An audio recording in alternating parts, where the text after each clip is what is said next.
اسیر محرم اسکلم علیشہ خان قسط 17 پارٹ 1۔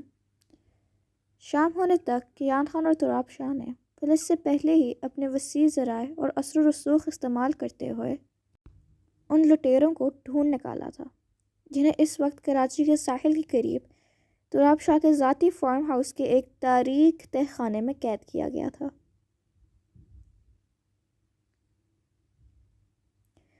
سمندر کی لہروں کا شور فارم ہاؤس کی خاموشی سے ٹکرا رہا تھا۔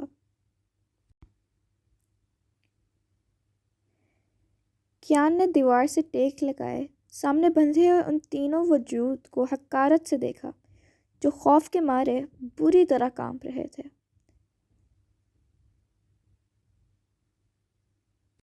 ان خنزیروں کو دیکھ کے میرے بھی ہاتھوں میں کھجلی سٹارٹ ہو گئی ہے۔ کہتے تو میں اس نیک کام میں تیرا ہاتھ پٹا دیتا ہوں۔ کیان نے اپنی قمیض کی آستینیں کہنیوں تک فولڈ کر کے لہجے میں انتقام کی تپش لیے تراب کے قریب آ کر بھائی چارہ قائم کرنے والے انداز میں اس کے شانے پر کہنی رکھتے ہوئے کہا، کیونکہ ان چوروں کو پکڑنے سے پہلے ہی تراب نے اس کے ساتھ خصوصاً ڈیل کی تھی کہ ان درندوں کو عبرت ناک سزا صرف وہ خود دے گا، جس پہ کیان کو چاروں نہ چار تائید کرنی پڑی تھی، ورنہ تراب جذباتی ہو کر اکیلا ہی انہیں ڈھونڈنے میں پاگل ہوتا رہتا۔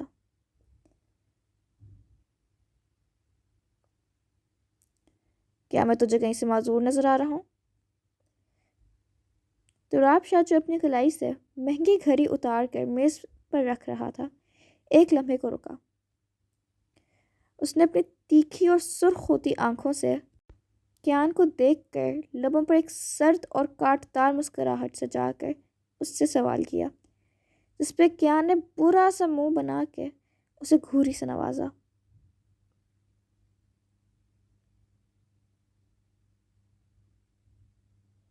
اللہ کا شکر ہے کہ میرے نہ صرف ہاتھ بلکہ پیر بھی سلامت ہیں، جن کا استعمال میں تجھ سے کہیں بہتر کرنا جانتا ہوں۔ تراب شاہ نے اپنی شرٹ کا اوپری بٹن کھول کر جتانے والے انداز میں کہا اور گلا کھنکار کر اس کے کان کی طرف جھک گیا۔ لیکن اگر تیرے ہاتھوں میں کچھ زیادہ ہی کھجلی ہو رہی ہے تو واش روم یہاں سے نکل کے لیفٹ سائڈ پہ، وہاں جا کر اسے کچھ بولنے کا موقع دیے بغیر تراب شاہ آواز کو تھوڑا مزید پست کرتے ہوئے اسے ایک نظر اوپر سے نیچے تک معنی خیزی سے دیکھ کے ابھی کمینگی سے مزید کوئی لفظ ادا کرتا کہ کیان خان نے تیزی سے اس کے لبوں پہ ہلکا سا مکہ جڑ کے اسے بر وقت خاموش کروا دیا۔ ہر کسی کو اپنے جیسا سمجھ رکھا ہے کمینے انسان۔ تراب کو بے نیازی سے ہنستے دیکھ کر کیان دانت کچا کر تل ملاتے ہوئے بولا،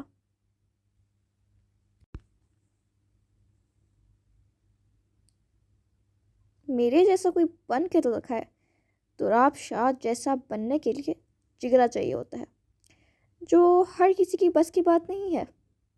چل اب دفعہ ہو جا یہاں سے، اس سے پہلے کہ میرا موڈ بدلے اور میں تجھے بھی انہی سالوں کے ساتھ باندھ کر تیری چھتر پریت شروع کر دوں۔ تراب نے فرضی کالر اچکا کر ناک سے مکھی اڑاتے ہوئے اس کو وارن کیا۔ چلا تو میں جاؤں، لیکن مجھے پہلے ان کی بہنوں کا ہاتھ مانگ لینے دے۔ بس اب یہ سنگل لائف اور نہیں جھیلی جا رہی۔ ان تینوں کا بہنوئی بننا can only fix me now. Kiyan Khan نے اپنے بالوں میں انگلیاں پھیر کر بلند آواز اور ڈرامائی لہجے میں اپنے غصے کو چھپا کے ان تینوں لٹیروں کی غیرت کو جان بوجھ کر للکارا، جس پہ تراب شاہ نے کہکا لگاتے ہوئے اس کا ساتھ دیا۔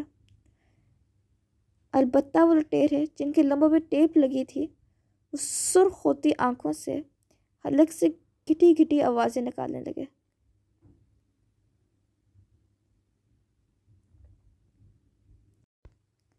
ہاتھ مانگنے کا ٹائم گزر گیا ہے خان۔ اب اپنے ان سالوں کی تعزیت کے بہانے رات کے اندھیرے میں ان کی بہنوں کے کمرے میں گھس اور انہیں ماموں بنانے کی تیاری پکڑ۔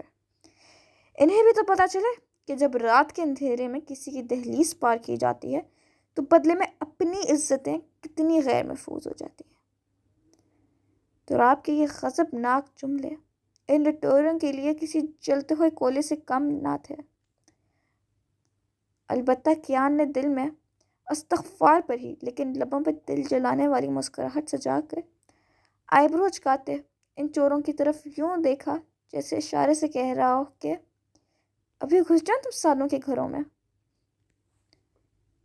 ایک لٹیرے نے تڑپ کر خود کو رسیوں سے آزاد کروانے کی صحیح کرتے کچھ بولنا چاہا۔ اپنی بہنوں کی دفعہ غیرت جو یاد آ گئی تھی، لیکن تراب شاہ نے ایک جست میں آگے بڑھ کر ایک زوردار مکہ اس کے جبڑے پر رسید کر دیا۔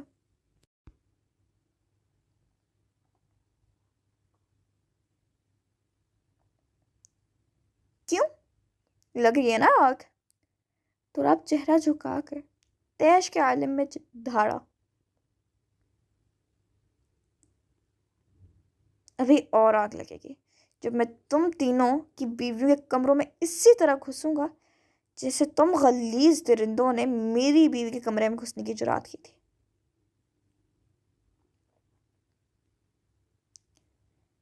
تراب شاہ نے اشتعال انگیز لہجے میں چلاتے ہوئے اپنی جینس سے سیاہ چمڑے کا بیلٹ نکال کر اپنے ہاتھوں میں لپیٹا اور رکھ رکھ کے ان تینوں پہ وار کرتے ہوئے انہیں بلبلانے پہ مجبور کر گیا۔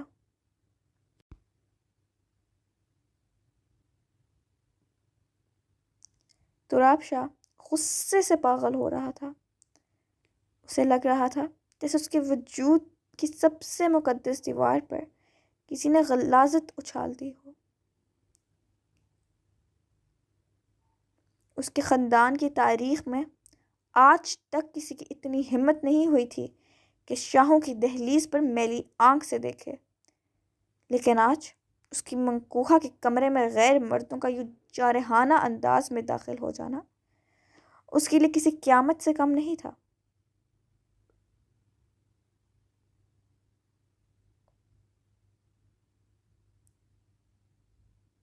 وہ سوچنے سمجھنے کی ہر صلاحیت سے عاری ہو چکا تھا۔ وہ چاہتا تھا کہ جو قرب اور ذہنی اذیت وہ صبح کے 3 بجے سے جھیل رہا ہے، اس کا ایک ایک قطرہ ان لٹیروں کی رگوں میں زہر بن کر اتارے۔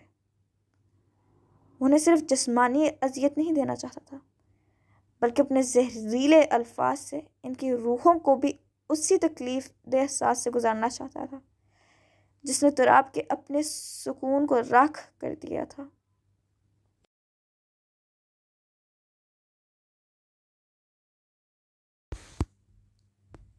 میرے سالوں کی خاطر تواضع میں کوئی کمی نہیں رہنی چاہیے۔ اگر ان میں سے کسی ایک کی بھی ہڈیاں سلامت بچیں تو میں بہت گندا والا ناراض ہو جاؤں گا۔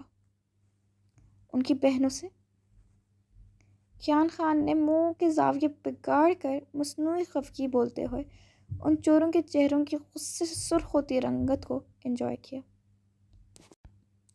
تراب شاہ نے اس کے کمینے پن پہ ہاتھ روک کر نچلا لب دانتوں میں دبایا۔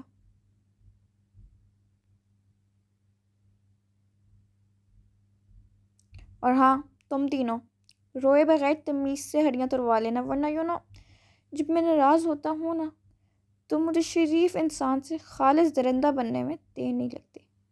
میں نہیں چاہتا کہ میں سمجھ رہے ہو نا۔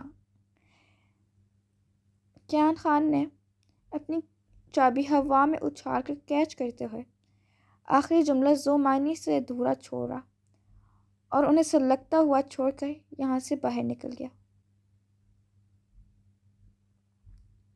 شریف انسان۔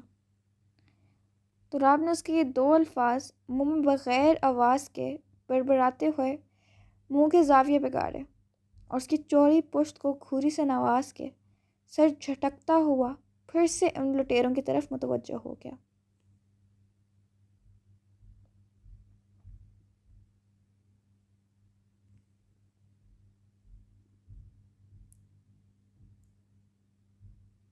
تراب نے ایک دم پہلے لٹیرے کے بالوں سے اسے پیچھے جھٹکا اور ایک ہی جھٹکے میں اس کے لمبوں پر لگی ٹیپ کھینچ نکالی۔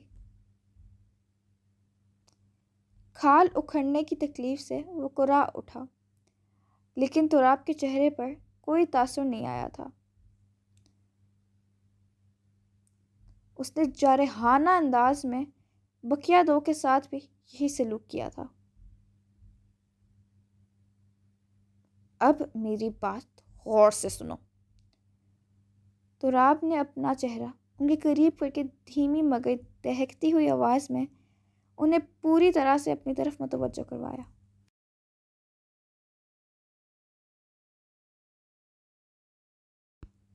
میں جو بھی سوال پوچھوں گا مجھے سیکنڈوں کے اندر سچ سچ جواب چاہیے۔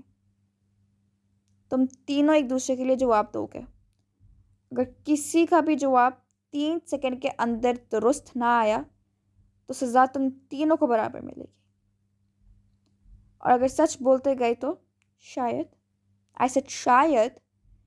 جس کی غلطی تھوڑی کم ہوگی اسے میں ڈائریکٹ قتل کرنے کے بجائے دوبارہ جینے کا ایک اور موقع دے دوں۔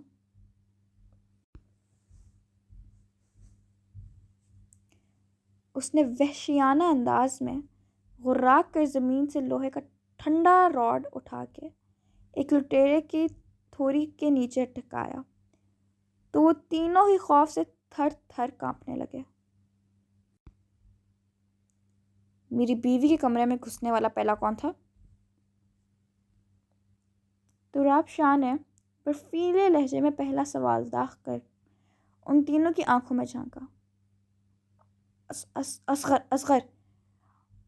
ان چوروں میں سے 2 نے کانپتی ہوئی آواز میں ایک ساتھ سچ جواب دے کر اپنے درمیان میں کرسی پہ بندھے لٹیرے کو دیکھ کر جواب دیا، جس کی آنکھیں اس راڈ کو دیکھ کر خوف سے ابل رہی تھیں۔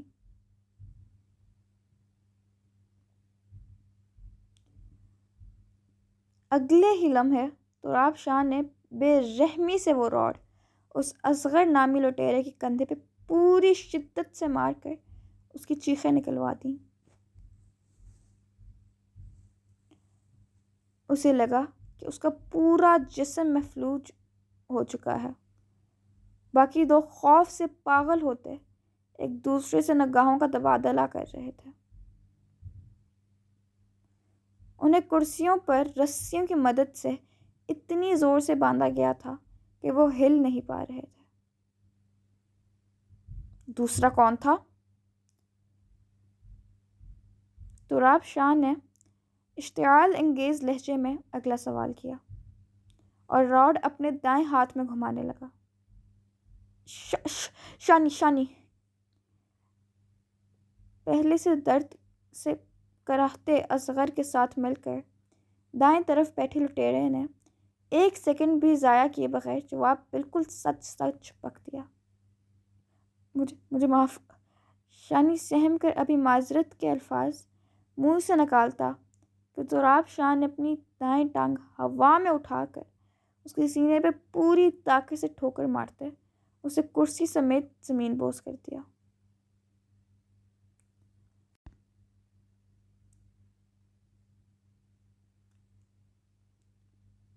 شانی نامے لٹیرے کو اس بھاری ٹانگ کے حملے سے اپنے دل کی دھڑکنیں رکتی ہوئی محسوس ہوئیں۔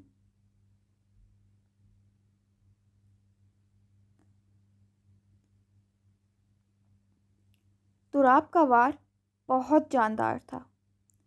اس کی ریڑھ کی ہڈی اور کندھے کرسی کے اندر پوری طرح سے دھنس کر تکلیف کا باعث بن رہے تھے۔ وہ کراہ رہا تھا، لیکن اس وقت اس کے ساتھیوں کو اس کی تکلیف سے زیادہ اپنی جان کے لالے پڑے ہوئے تھے۔ تینوں چاہ رہے تھے کہ انہیں کم سے کم سزا ملے۔ اسے تھپڑ کس نے مارا تھا؟ تراب کا اگلا سوال سن کر اصغر کے رونگٹے ایک دفعہ پھر کھڑے ہو گئے۔ اصغر نے زمین پہ لیٹے شانی کا جواب سن کر تراب شاہ نے اپنی نظروں کا زاویہ پھر سے اس لٹیرے پہ مرکوز کیا جسے اس نے ابھی کندھے سے مفلوج کیا تھا۔ میں نے نہیں۔ اصغر کے جھوٹ بولنے سے پہلے تراب شاہ نے راڈ زمین پہ پھینک کر اپنے بھاری ہاتھ سے جاندار تھپڑ یکے بعد دیگرے اس کے چہرے پر رسید کرنا شروع کر دیا۔ وہ رکے بغیر اس کا چہرہ اپنے تھپڑوں سے لہو لہان کر رہا تھا۔ چٹاخ چٹاخ کی آوازیں پورے کمرے میں گونجتی ہوئی باقی دونوں کو خوف سے پاگل کر رہی تھیں۔ ان آوازوں میں اصغر کی چلانے کی آوازیں تو کہیں دب ہی گئی تھیں۔ اس کے ناک اور منہ سے خون فوارے کی طرح ابل رہا تھا، لیکن تراب شاہ کا غصہ کسی صورت ختم نہیں ہو رہا تھا۔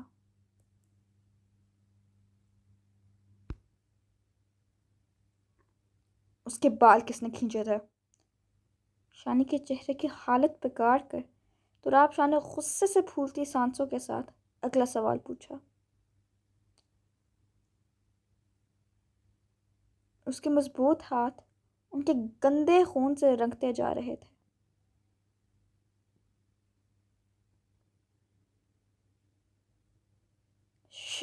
شانی نے، خدا کی قسم شانی نے کھینچے تھے۔ شانی کو اپنے ہاتھ کے اشارے کا رخ اپنی طرف موڑتے دیکھ کر اصغر نے روتے ہوئے صفائی پیش کی اور اپنے ہی ساتھی کو گالیاں بکنے لگا جو اس پہ جھوٹا الزام لگا رہا تھا۔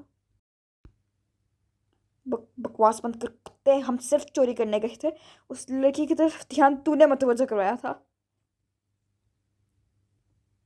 شانی اپنے منہ سے خون والا تھوک زمین پر پھینک کر غصے سے اپنے ساتھی کو برا بھلا کہنے لگا۔ موت کے خوف نے ان تینوں ساتھیوں کو ایک دوسرے کا دشمن بنا دیا تھا۔ اس کی چادر تو نے اتاری۔ خاموش! اصغر کے اتنا کہنے کی دیر تھی کہ تراب شاہ نے دھاڑتے ہوئے تیر کی تیزی سے کچھ فاصلے میں پڑے ٹیبل سے بندوق جھپٹ کر شدید غصے کے عالم میں ایک ساتھ 2 سے 3 فائر شانی کے ہاتھوں پہ کھول دیے۔ ہاتھ کیسے لگائے اس کی چادر کو؟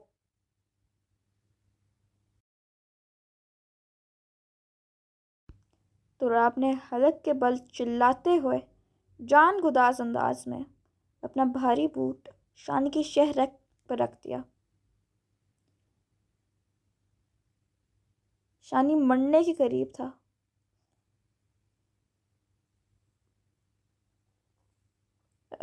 مجھے معاف کر دو، وہ کراہتا ہوا مظلوم انداز میں تراب سے معافیا مانگنے لگا، لیکن فی الحال تراب کی آنکھوں کے سامنے حالے کی معصوم صورت گھوم رہی تھی۔ وہ اسپتال میں کس طرح سہم رہی تھی، بار بار اس کا بازو تھام رہی تھی، ابھی کہ وہ کبھی خود سے ایسی پیش قدمی نہیں کرتی تھی، لیکن خوف و خطرے نے اسے ایک ہی دن میں دماغی لحاظ سے کمزور بنا دیا تھا۔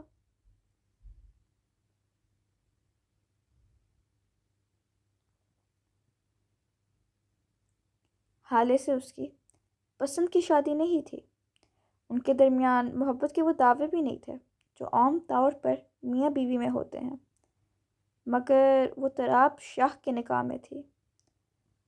اس کی ملکیت تھی، اس کی نام کی چادر تلے تھی، اور اس جیسے غیرت مند مرد کے لیے اس کی منکوحہ کو کسی غیر کے چھونے کی کوشش کرنا تو دور، اس کے کمرے کی ہوا کا بھی ناپاک ہونا ناقابل برداشت تھا۔ تراب نے ہانپتے ہوئے قریب پڑا ٹرمر اٹھایا۔ اس کی مشین کی سائیں سائیں کرتی آواز نے کمرے میں موجود اصغر اور حمید کی روحیں فنا کر دی تھیں۔ تراب نے جھک کر شانی کے بالوں کو مٹھی میں جکڑا اور بے رحمی سے ٹرمر چلاتے ہوئے اس کے سر کی کھال ادھیڑنا شروع کر دی۔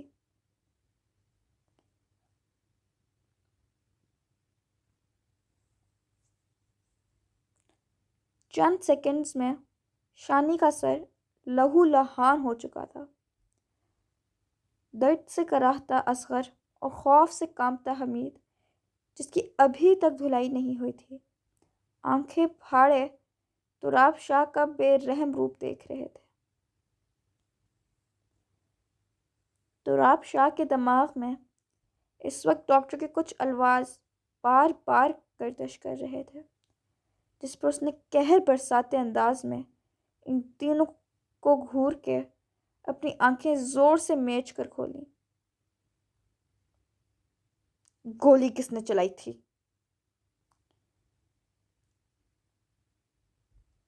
تراب شاہ کی یہ آواز کسی بھپڑے ہوئے شیر کی دھار تھی جس نے کمرے کی دیواروں کو ہلا کر رکھ دیا تھا۔ جاہو جلال اور غیظ و غضب کی وہ کیفیت تھی کہ شانی اور حمید کی زبانیں گنگ ہو گئیں۔ دونوں نے یک زبان ہو کر لرزتی ہوئی انگلیوں سے اصغر کی طرف اشارہ کیا، جس کے حلق میں خوف کی وجہ سے تھوک خشک ہو چکا تھا اور شہ رگ بری طرح تڑپ رہی تھی۔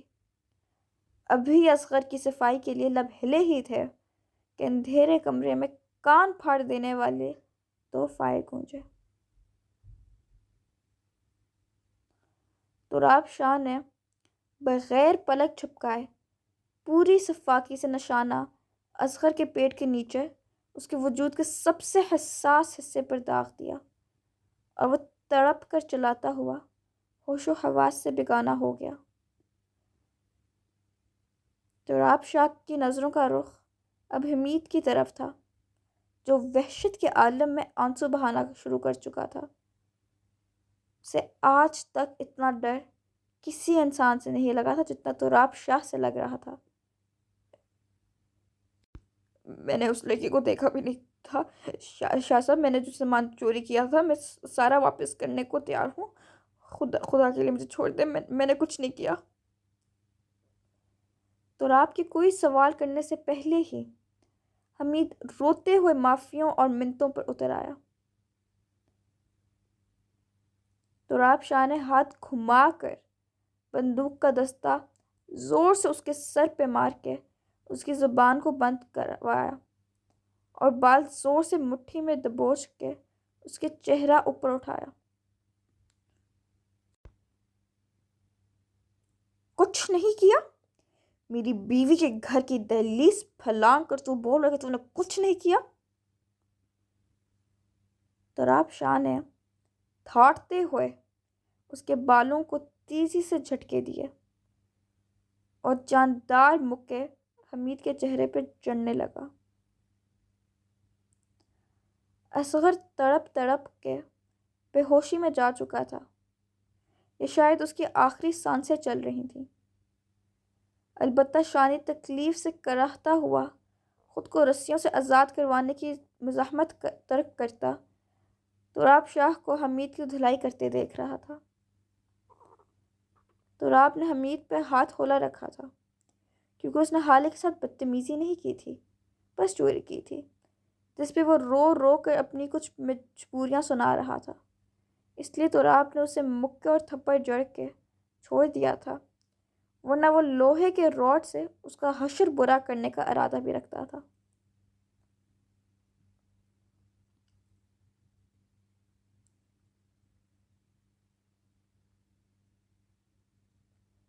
کمرے میں اب تراب شاہ کی بھرپور وحشت پھیلی ہوئی تھی۔ وہ ان کی بے ہوشی میں ڈوبتے وجودوں پہ اپنے بوٹوں سے زوردار ٹھوکریں مارتا اپنا غصہ کم کرنے کی سعی کرنے لگا۔ ان کا باقی علاج وہ صبح کرنے کا ارادہ رکھتا تھا، اسے ان کو اپنی قید میں آخری حد تک تڑپانا تھا۔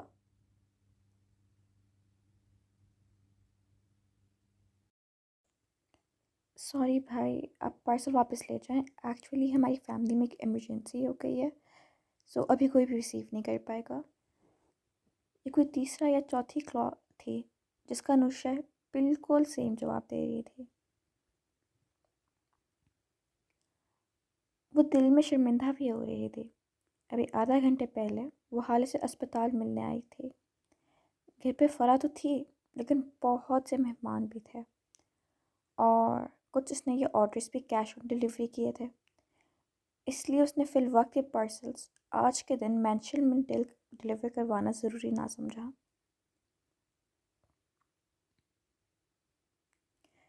اس کے اکاؤنٹ میں اس ماہ جتنے بھی پیسے تھے وہ سارے شاپنگ اور دوستوں پہ اڑا چکی تھی۔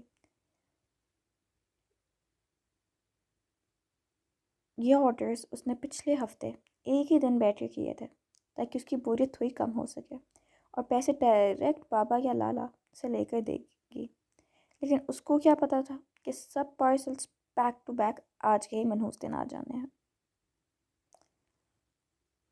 انوشے کو آج پہلی دفعہ اپنے اندھا دھند آن لائن شاپنگ کرنے پہ پچھتاوا ہو رہا تھا۔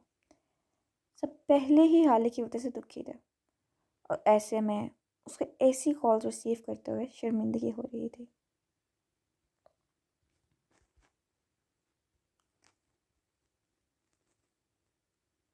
کیان اس سے کچھ فاصلے پہ کھڑا اپنا موبائل میں مصروف تھا، لیکن اس کے کان اسی کی طرف تھے۔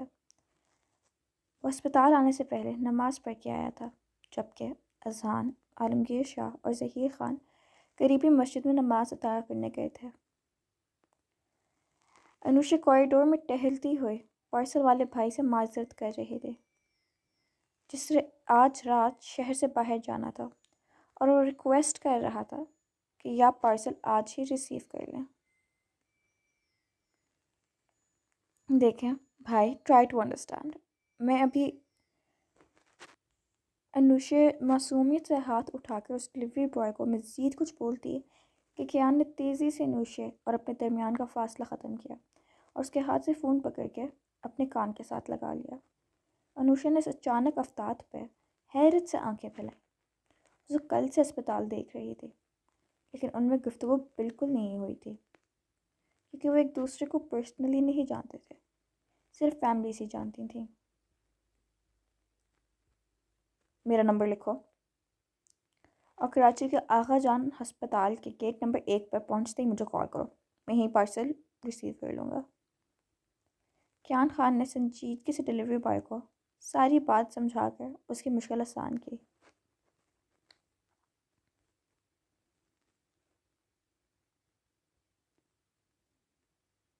اوکے جناب، بہت شکریہ، میں بس 5 منٹ میں پہنچ رہا ہوں۔ ڈلیوری بوائے نے تشکر بھرے انداز میں جواب دے کر فون رکھ دیا۔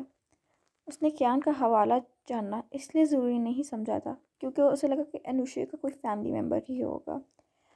پہلے بھی اکثر پارسل ڈلیور کرنے کے معاملے میں اس کی کال پر اذہان یا تراب سے بات ہو جاتی تھی، لیکن آپ کی لالا یہاں نہیں ہے، وہ پارسلز پیٹ نہیں ہے، انوشا نے بھکلا کر خفت سے کیان سے کہا۔ کیان اس کی طرف چہرہ موڑ کے جواب دینے والا تھا کہ انوشا کے نمبر پر پھر سے کال آنے لگی۔ یہ کال پوسٹ ایکس سے تھی۔ کمپنی کا نام پڑھ کے کیان سمجھ گیا تھا کہ یہ کال ہی میڈم کے آرڈر کے سلسلے میں آ رہی ہے، اس لیے اس نے افسوس سے انوشا کو دیکھ کر کال بنا اجازت اٹھائی اور اپنے کان سے لگا لی۔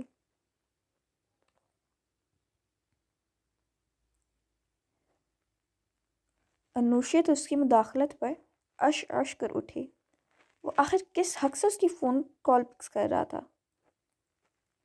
انوشا نے آنکھیں سکیڑ کر اسے گھورا، جو اس ڈلیوری بوائے کو بھی اسی طرح سے اسپتال کا ایڈریس سمجھا کر اپنا نمبر لکھوا رہا تھا۔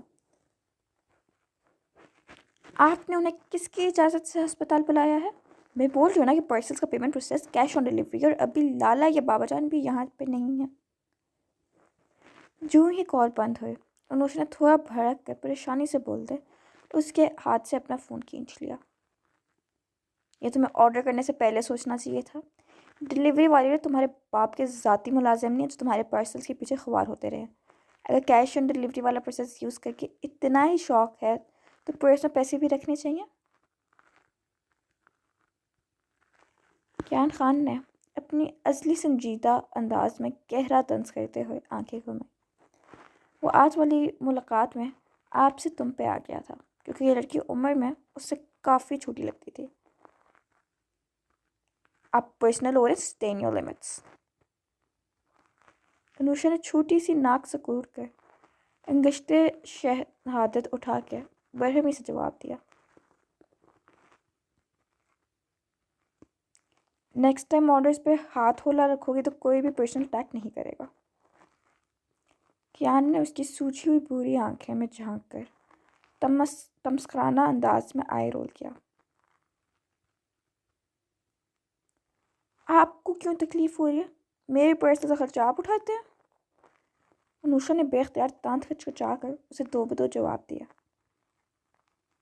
کیان اسے گھور کے ابھی جواب دیتا کہ ریکوری روم سے نکلتی ہوئی نائلہ شاہ بے اختیار ان کی طرف آئیں۔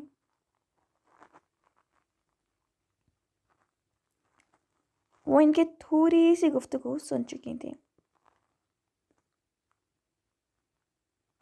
انوشا، یہ کیا طریقہ ہے بات کرنے کا؟ کیان برا ہے تم سے۔ نائلہ نے بیٹی کے بگڑے ہوئے انداز پہ اسے ڈپٹا، جس پر کیان کے ہونٹوں پہ فاتحانہ مسکراہٹ اپنی جھلک دکھا کے مردوم ہوئی۔ انہوں نے بلا وجہ شروع کیا تھا موم، میں بس جواب دے رہی تھی۔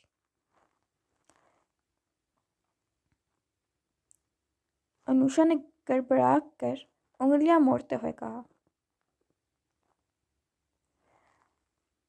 ماں کی انٹری پر اب اس کا دل بے عزتی کے خوف سے دھڑکنے لگا تھا۔ اگر جو وہ ہمیشہ کی طرح اس کے آن لائن آرڈرز پر کی جانے والی عزت افزائی آج کیان کے سامنے رپیٹ کر دیتی تو اس کی رہی صحیح عزت کا بھی جنازہ نکل جانا تھا۔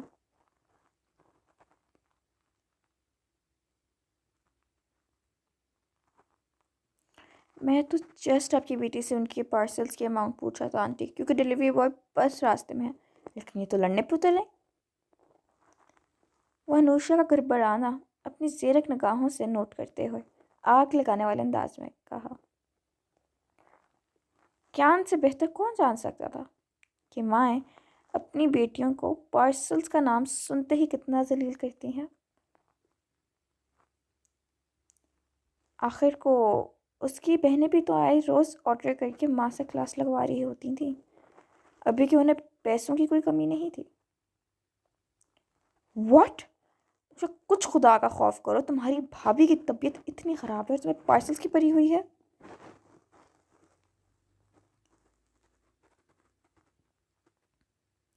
نائلہ شاہ نے حیرت اور ناگواری سے اسے ڈپٹا۔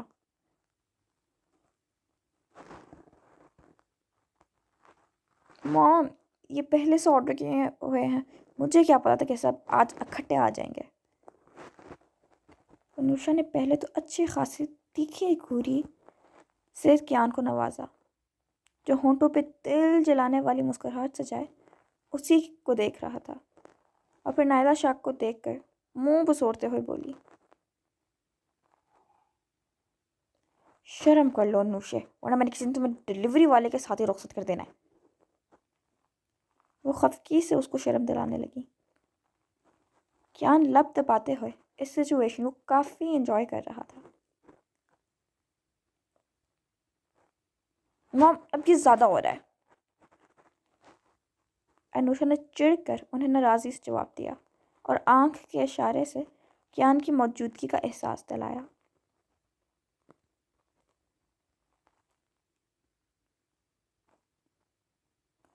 وہ اس کے سامنے اپنی انسلٹ کو اندر تک فیل کر رہی تھی۔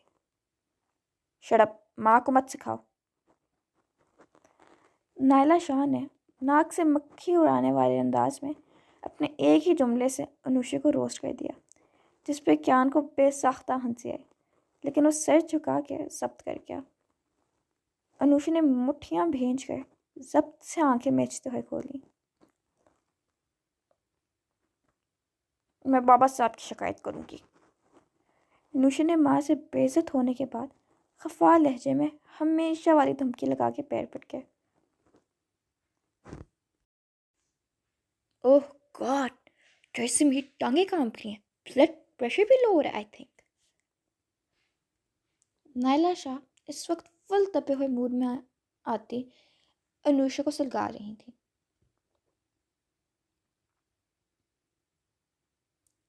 شاید وہ بھی کیان کی موجودگی فراموش کر چکی تھی، ورنہ بیٹی کی تھوڑی بہت عزت تو رکھ ہی لیتی۔ نائلہ شاہ کے اتنے لاپرواہ اور طنزیہ انداز پہ کیان اب چاہ کر بھی اپنی ہنسی نہ روک پایا۔ آپ کو زیادہ ہنسی آ رہی ہے؟ انوشا نے ہر لفظ چبا چبا کر ماتھے پہ تیوری چڑھاتے ہوئے کیان سے کہا۔ اس نے اس کھڑوس کو یہ پہلی دفعہ ہنستے دیکھا تھا۔ یس، بہت زیادہ۔ آنٹی کا ہیومر کافی اچھا ہے ماشاء اللہ سے۔ کیان نے ہونٹوں پہ مدھم سی ہنسی سجا کر اپنائیت سے جواب دیتے ایک نگاہ نائلہ شاہ پہ ڈالی، جو مسکرا کے جیتے رہو بیٹا بول کر اس کا چورا شانہ تھپ تھپانے لگی۔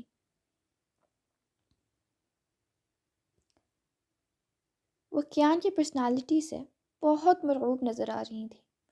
انوشا کا غصے سے برا حال ہو رہا تھا، اس کا انگ انگ جل رہا تھا۔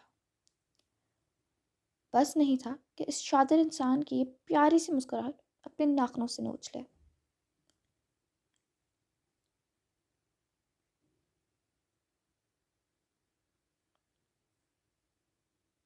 کچھ دیر بعد نائلہ شاہ یہاں سے واپس روم میں جا چکی تھیں۔ انوشا غصے سے کوریڈور میں چکر لگا رہے تھے، جبکہ کیان اس کا تیسرا آرڈر نیچے پارکنگ ایریا سے لینے گیا ہوا تھا۔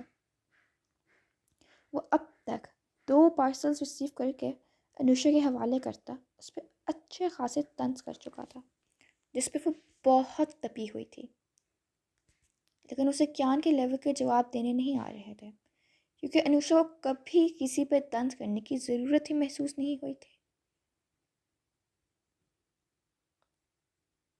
انوشا کو اب وہ سامنے لفٹ سے نکل کر اپنی طرف آتا دکھائی دے رہا تھا۔ اس کے ہاتھ میں ایک بڑا سا پارسل تھا جس کی وہ 35,000 قیمت ادا کرا رہا تھا۔ اس میں صرف لون کے 2 برانڈڈ ڈریس تھے، جبکہ پہلے 2 پارسل کی قیمت ٹوٹل ملا کر 70,000 کے قریب تھی، جن میں اس نے تراب اور حالے کی مہندی کے ایونٹ کے لیے کچھ سامان آرڈر کیا تھا اور ایک اپنا امبرائڈرڈ ڈریس منگوایا تھا۔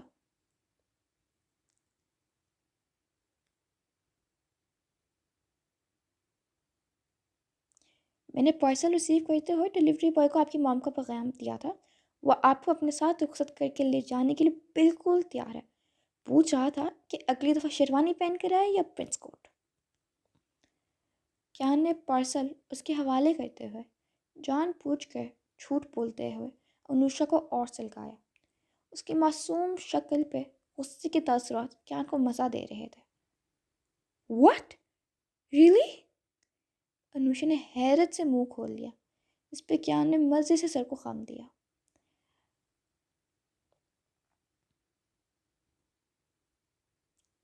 اس نے ڈیلیوری بوائے سے ایسی غیر مذہب بات ہرگز نہیں کی تھی، وہ بس انوشا کو چرا رہا تھا۔ اسے تراب کی طرح اسے چرانے میں لطف محسوس ہو رہا تھا۔ یو نو واٹ، آپ بہت بدتمیز ہیں، انوشا نے سلگ کر دبی دبی آواز میں غراتے ہوئے اس کے ہاتھ سے اپنا پارسل چھینا۔ Yes I know that, by the way thanks for the complement.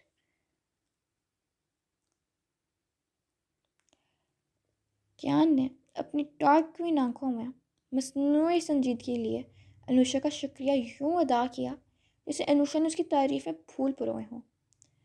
اس نے بے شک اس پہ بہت طنز کیے تھے، لیکن ایک دفعہ بھی اپنے پیسے واپس نہیں مانگے تھے جو وہ تینوں ڈیلیوری بوائز کو دے کر آیا تھا۔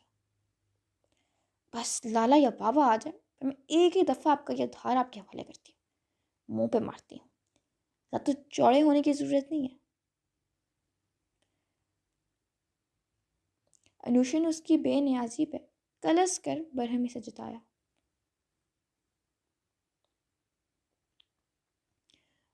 مجھے فیورز دینے کی عادت ہے، جب مجھے اپنا ادھار واپس لینا ہوگا تو میں کسی فیور کی صورت میں وصول کر لوں گا۔ اللہ حافظ۔ خیال خان نے ایک بھٹکتی ہوئی بے سختہ نظر انوشا کے گلابی ہونٹوں پہ ڈال کر تیزی سے اپنی نگاہوں کا زاویہ بدلتے ہوئے انوشا کو گمبھیر آواز میں جواب دیا اور سر پہ 2 انگلیاں ٹکا کر اسے خدا حافظ کہتا واپس مڑ گیا۔ حالے کا پتہ وہ لے چکا تھا، اب اسے آفس کا ایک چکر لگا کے گھر واپس جانا تھا۔ انوشا اس کے سحر زدہ لہجے میں خود کو جکڑتا ہوا محسوس کرتی کتنے ہی لمحے اس کی چوڑی پشت کو دیکھتی رہی تھی، حتیٰ کہ وہ اس کی نظروں سے اوجھل بھی ہو چکا تھا۔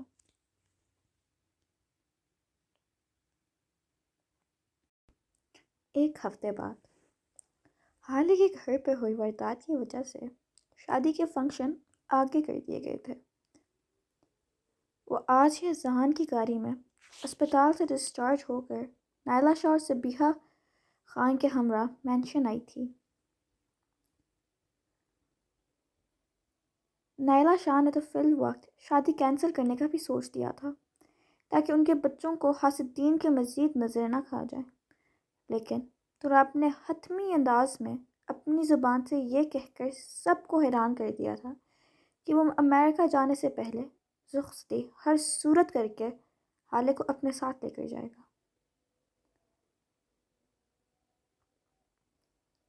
جس دن سے حالے اسپتال میں تھی، تراب کے ساتھ اس کی تنہا ملاقات صرف ایک دفعہ ہوئی تھی، جب اس نے حالے سے چوروں کے متعلق تشویش کی تھی۔ اس کے بعد سے وہ اگر اسپتال جاتا بھی تھا تو اس سے گفتگو نہیں کرتا تھا، صرف اس کی رپورٹس وغیرہ اٹھا کے دیکھ لیتا تھا یا ڈاکٹر سے تھوڑی بہت گفتگو کر لیا کرتا تھا۔ حالے کو کھانا نائلہ شاہ یا صبیحہ خان کھلاتی تھیں۔ وہ کافی دنوں سے ٹھیک سے نیند نہیں لے پایا تھا، اس لیے آج صبح فجر کے بعد ہی ان چوروں میں سے دو کو ہمیشہ کے لیے موت کی نیند سلا کے تیسرے حمید کو اس نے پولیس کے حوالے کر دیا تھا تاکہ وہ اپنی قانونی سزا کاٹنے کے بعد سدھر جائے۔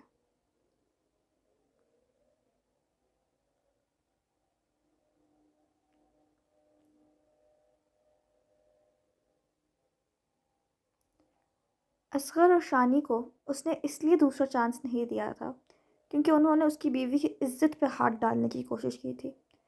اگر اس رات ظہیر خان وقت پہ نہ جاگتے یا حالے تھوڑی ہمت نہ کرتی تو وہ گیدڑ اس کا جسم نوچنے سے گریز نہ کرتے۔ تراب نے ان دونوں کا سارا بایو ڈیٹا نکلوایا تھا۔ وہ بہت سے حرام کاموں میں ملوث تھے اور ان کا انجام موت ہی بنتی تھی۔ انہیں عبرت ناک سزا دے کر اسے تھوڑا سکون میسر ہوا تھا۔ ظہیر خان اور صبیحہ خان کو یہاں مینشن کے سب افراد نے زبردستی رکھا ہوا تھا، ورنہ وہ سادہ سے لوگ بیٹی کے سسرال اتنے دن ٹھہرنے پہ شرمسار ہو رہے تھے۔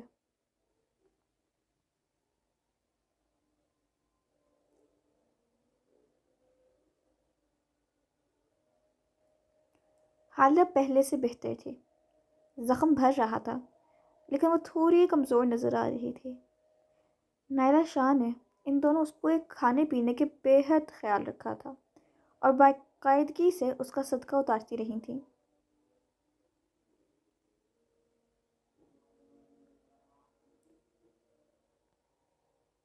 تراب کہاں ہے؟ لاؤنج میں سب موجود تھے سوائے تراب کے، اس لیے اس کی غیر موجودگی محسوس کر کے عالمگیر شاہ نے بے اختیار سوال کیا۔ حالے بھی یہی ان کے پاس صوفے پہ تکیوں کے سہارے ٹیک لگا کر آرام دہ پوزیشن میں بیٹھی مدھم سا مسکرا کے ان سب کو اپنے ٹھیک ہونے کا یقین دلا رہی تھی۔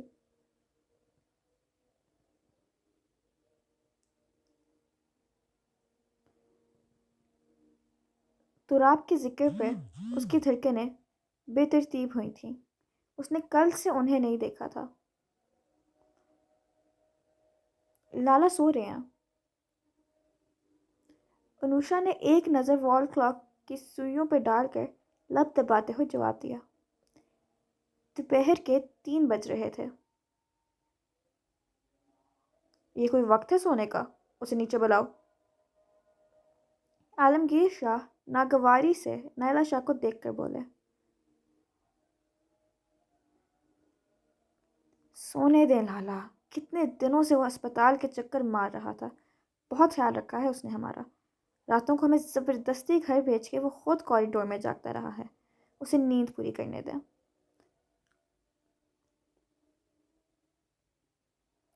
ظہیر خان نے اپنے داماد کے لیے فل سپورٹ دکھاتے ہوئے اس کی حمایت کی۔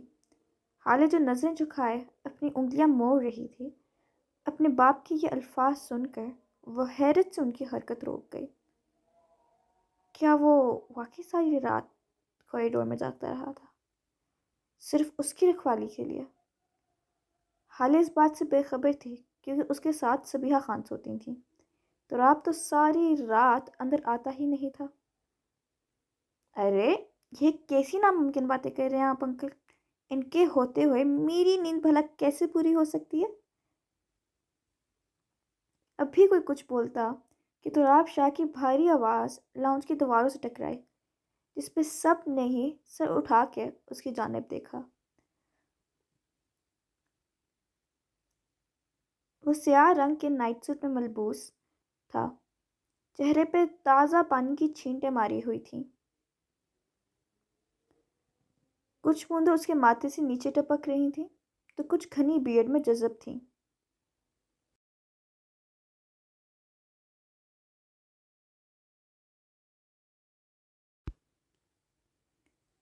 سیاہ بال بکھرے ہوئے تھے۔ وہ بہت عام سے حلیے میں تھا، لیکن پھر بھی حالے کو دنیا کا سب سے خوبصورت مرد لگ رہا تھا۔ وہ اسے ایک نظر دیکھ کے ہی ہچکچاہٹ سے دوبارہ پلکیں جھکا گئی۔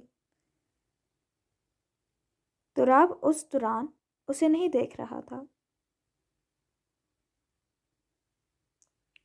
بالکل صحیح کہا تم نے، تمہاری نیند اب قبر میں ہی پوری ہو سکتی ہے۔ کہا تو ابھی کسی قبرستان میں تمہارے لیے 2 گز زمین کا سودا کراتا ہوں، بیٹے کی لمبی پرسکون نیند کا بندوبست ایک ہی دفعہ آرام سے ہو جائے۔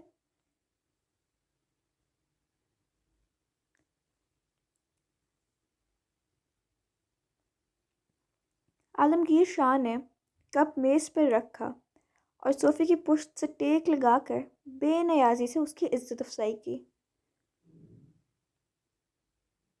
کیسی باتیں کر رہے ہیں آپ؟ پہلے میرے بچوں کی خوشیوں کو نظر لگی ہوئی ہے۔ نائلہ شاہ نے خفگی سے انہیں ٹوکا۔ چھوڑیں موم، اب تو مجھے ان کی بددعاؤں کی عادت سی ہو گئی ہے۔ آپ میرے لیے کپ کافی تیار کروائیں۔ تراب شاہ نے ایک اچٹتی نگاہ سمٹ کر بیٹھی حالے پہ ڈال کر نائلہ شاہ کو مصنوعی افسوس سے جواب دیا۔ وہ بات تو ختم کرنا چاہتا تھا تاکہ اس کا باپ اس کی منکوحہ کے سامنے اسے ذلیل کرنا نہ شروع ہو جائے۔ حالے سادہ سے نیلے جوڑے میں ملبوس ہمیشہ کی طرح چہرے پہ معصومیت سجائے بہت اٹریکٹیو لگ رہی تھی۔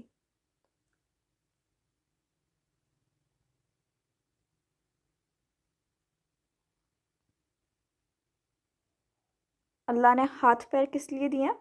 وہ رہا کچن، جا خود جا کے بناؤ، صرف کھانا پینا اور نیند پوری کرنی آتی ہے۔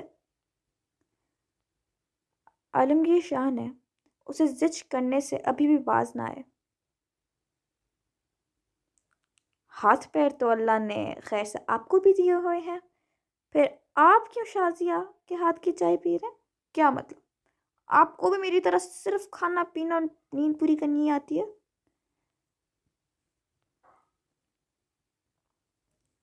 تراب نے خاموش رہنے کے بجائے آئیبرو اٹھا کر ان کی چائے کی کپ کو دیکھتے انہی کے انداز میں مصنوعی حیرت سے ترقی با ترقی طنز کیا تو سب ہی کھسیانہ سا ہنس دیا، سوائے حالے کے، جو بکھلا کر اسے ایک نظر دیکھ کے پھر سے پلکوں کو عارضوں پر سجدہ ریز کر گئی۔ اس کے شوہر نے تو باپ کو بھی نہیں چھوڑا تھا۔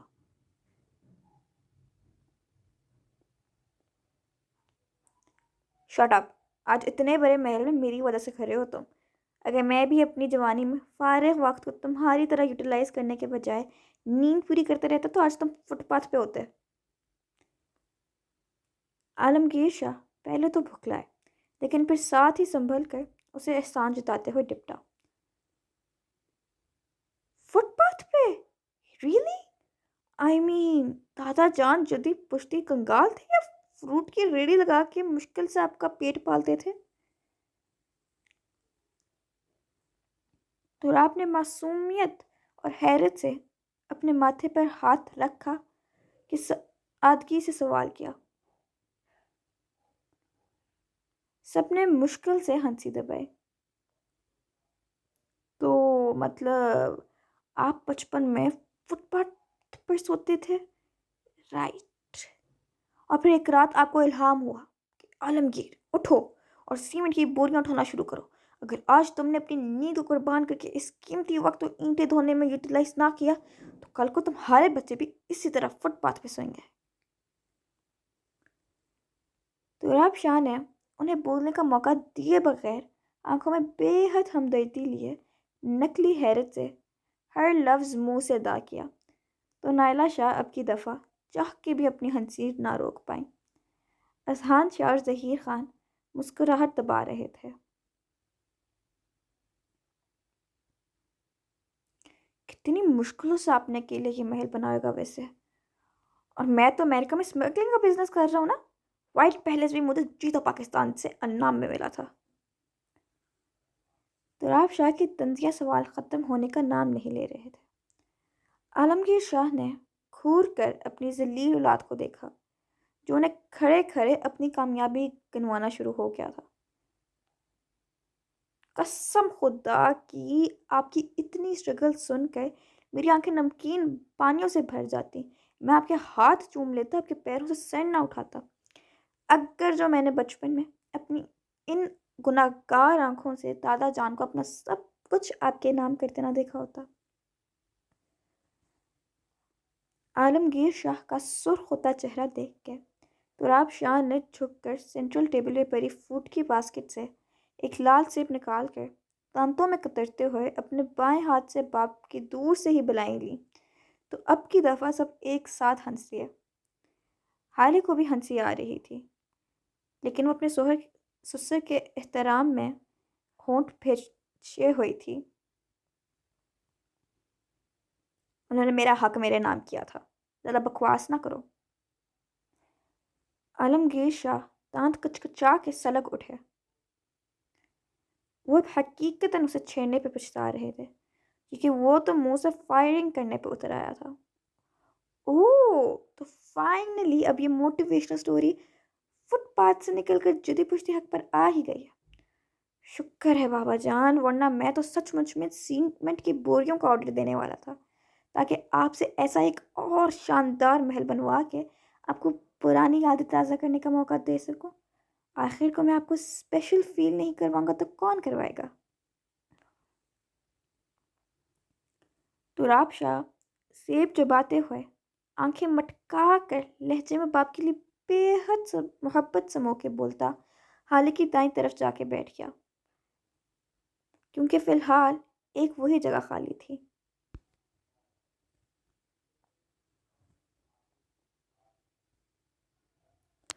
لاؤنج میں ہنسیوں کا شور اٹھا ہوا تھا جبکہ عالمگیر شاہ کا بس نہیں تھا کہ اپنی چائے کا کپ اٹھا کر اس کے سر پہ پھوڑ دے۔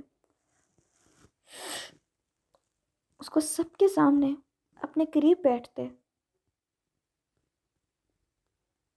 حالیہ نے سٹپٹا کر فوراً ٹیک چھوڑی تو اس کے حلق سے ہلکی سی کرا آزاد ہوئی۔ زخم بہتری کی طرف تھا لیکن مکمل نہیں بھرا تھا۔ حالی کی سسکی پہ سب کی اس کی جانب متوجہ ہوئے تھے۔ تراب نے تو اتنی تیزی سے گردن موڑ کے اسے دیکھا تھا کہ اس کی ہڈی چٹکنے کی آواز واضح سنائی دی تھی۔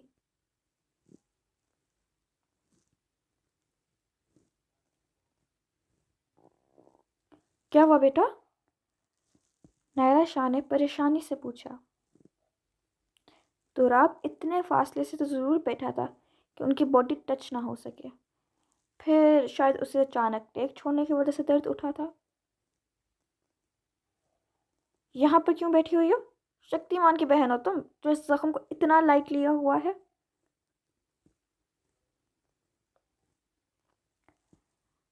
تراب شاہ نے سب کی موجودگی کا لحاظ کیے بغیر سنجیدگی سے اس کو ڈانٹا تو حالت کنفیوز ہوتی زور سے نچلا ہونٹ دانتوں میں دبا گئی جبکہ اس کے لہجے میں فکر کی رمق محسوس کر کے سب کے ہونٹوں پہ ہلکی سی مسکراہٹ نے احاطہ کیا۔ بولو۔ اسے چپ دیکھ کر وہ ہمیشہ کی طرح چڑ کے بولنے پہ اکسانے لگا۔ شاید وہ بھول گیا تھا کہ وہ لاؤنج میں ہے اور سب انہی کو دیکھ رہے ہیں۔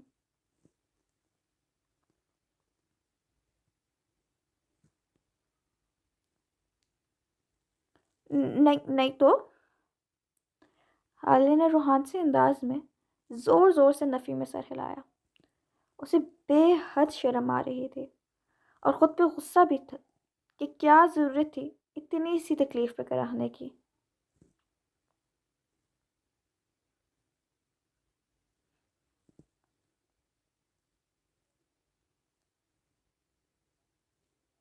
لگ تو ایسے ہی رہا ہے جیسے پچھلے جنم میں ڈریگن بال زی کی شاگرد رہی ہو تم۔ گولی لگی تھی یا کسی شریف مچھر نے قیدت سے ماتھا چوم کے اسپتال پہنچایا تھا جو اتنے سکون سے صبح پہ بیٹھی ہوئی ہو؟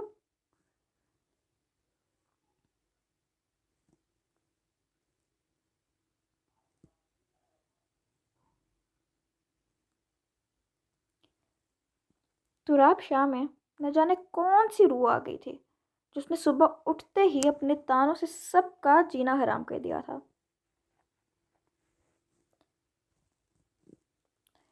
سب کو سمجھ نہ آئی کہ وہ تراب کی اس انوکھی فکر پہ ہنسے یا حالانکہ روحانسی صورت پہ افسوس کرے۔ بہرحال وہ خاموشی اور دلچسپی سے انہیں دیکھ رہے تھے۔ ظہیر خان کو اپنے داماد کا ہر انداز اچھا لگتا تھا۔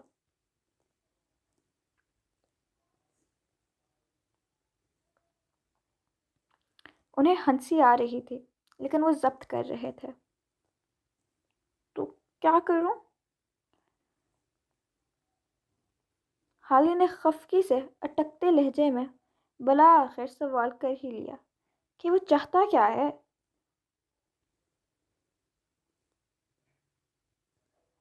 حالیہ نے سر اٹھا کے سب کے سامنے اس کی آنکھوں میں نہیں دیکھا تھا۔ ہمت ہی نہ پڑی۔ کرنا کیا ہے؟ بس جلدی سے اپنی سپر پاورز کا استعمال کر کے اڑان بھرو اور کچن میں جا کے سب کے لیے پراٹھے تیار کرنا شروع کر دو، بلکہ ہو سکے تو پورے محلے کے لیے بریانی قورمہ بھی چڑھا دینا۔ اور ہاں، میرے لیے کافی بنانا تو بالکل نہیں بھولنا۔ آخر کو تمہاری باڈی تو بلٹ پروف ہے نا، تمہیں ان 2 ٹکے کے اسٹیچز سے کیا فرق پڑتا ہے؟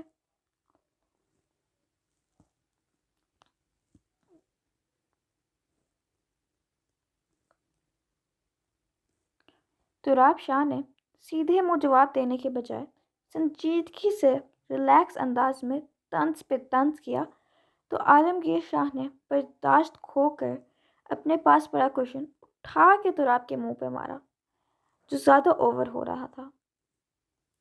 تراب نے مٹھیاں بھینج کر اپنے چہرے سے کوشن ہٹا کر انہیں خفگی سے دیکھا۔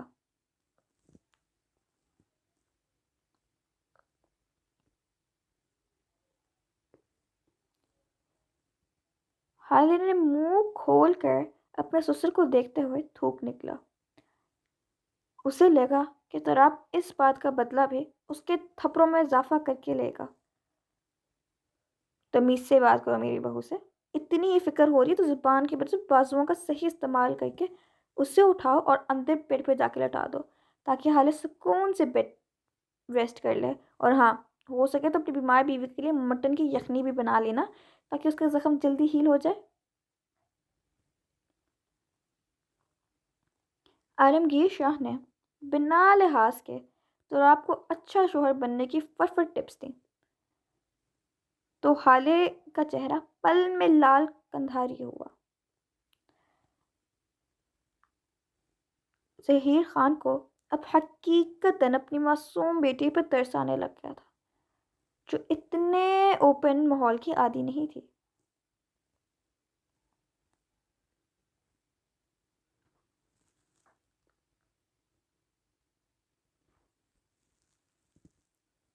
انوشا، اسے اندر روم میں لے کر جاؤ۔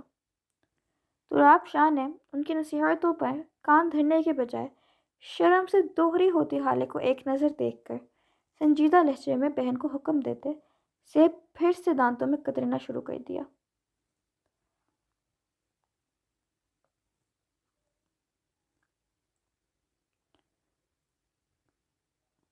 وہ حالے کو اتنا تو جان گیا تھا اگر اس نے اسے یہاں سب کے سامنے اپنی باہوں میں اٹھا لیا تو وہ شرم سے بے ہوش ہو جائے گی، اس لیے اس بات کو مزید تول نہ دیا۔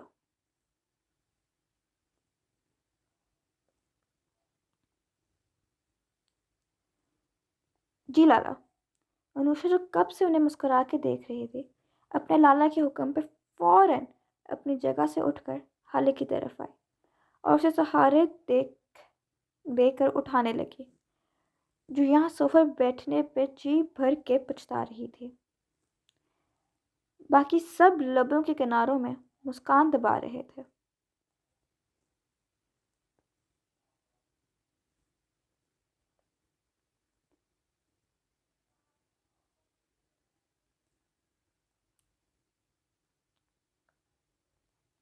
اگلے ہفتے میں جلد از جلد رخصتی ارینج کریں، میرے بہت سے امپورٹنٹ پروجیکٹ پہلے ہی کافی لیٹ ہو گئے ہیں، اگر نیکسٹ ویک تک بھی میں واپس نہ گیا تو کافی نقصان ہو سکتا ہے۔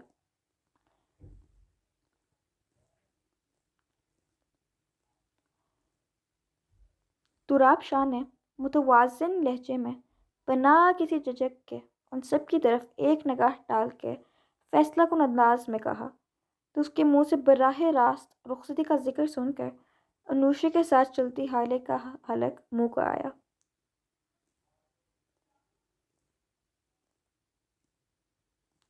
لیکن ابھی حالے کی طبیعت پوری طرح سے ٹھیک نہیں ہوئی، بیوی کی وجہ سے چند کروڑوں کا نقصان اٹھا لو گے تو قیامت نہیں آ جائے گی۔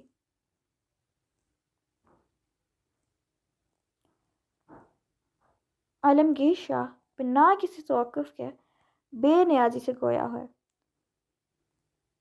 وہ دل میں تراب کے ریلیکس انداز پہ مشکوک تو ہوئے تھے، ابھی کل تک اس سے رخصتی کرنی ہی نہیں تھی اور اب کیسے خود بول رہا تھا۔ اذہان اور نائلہ شاہ کی حیرت کا عالم بھی کچھ ایسی ہی تھا۔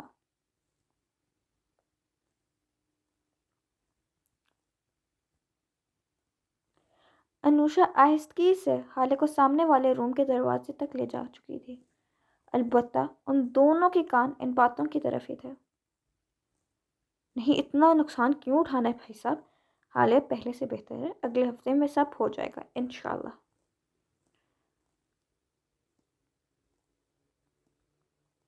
صبیحہ بیگم کو تو داماد کا نقصان سن کر ہی ہول پڑنے لگے، اس لیے وہ مداخلت کرتی نرمی سے بولی،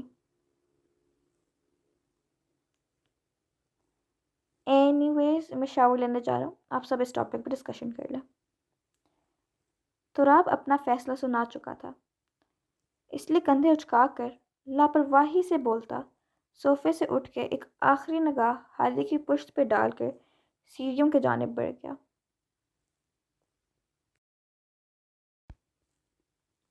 ایپیسوڈ پہ سب نے لائک کمنٹ کرنا ہے، اپنا فیوریٹ ڈائلاگ کمنٹس میں لازمی لکھیں، رسپانس اچھا ہونا چاہیے، اور میرے بیک اپ چینل @alicia_backup پہ رمضان اسپیشل ناول کی قسط آ چکی ہے، ابھی جا کر دیکھیں، بہت مزے کی ہے، سب ریویو دیا کریں۔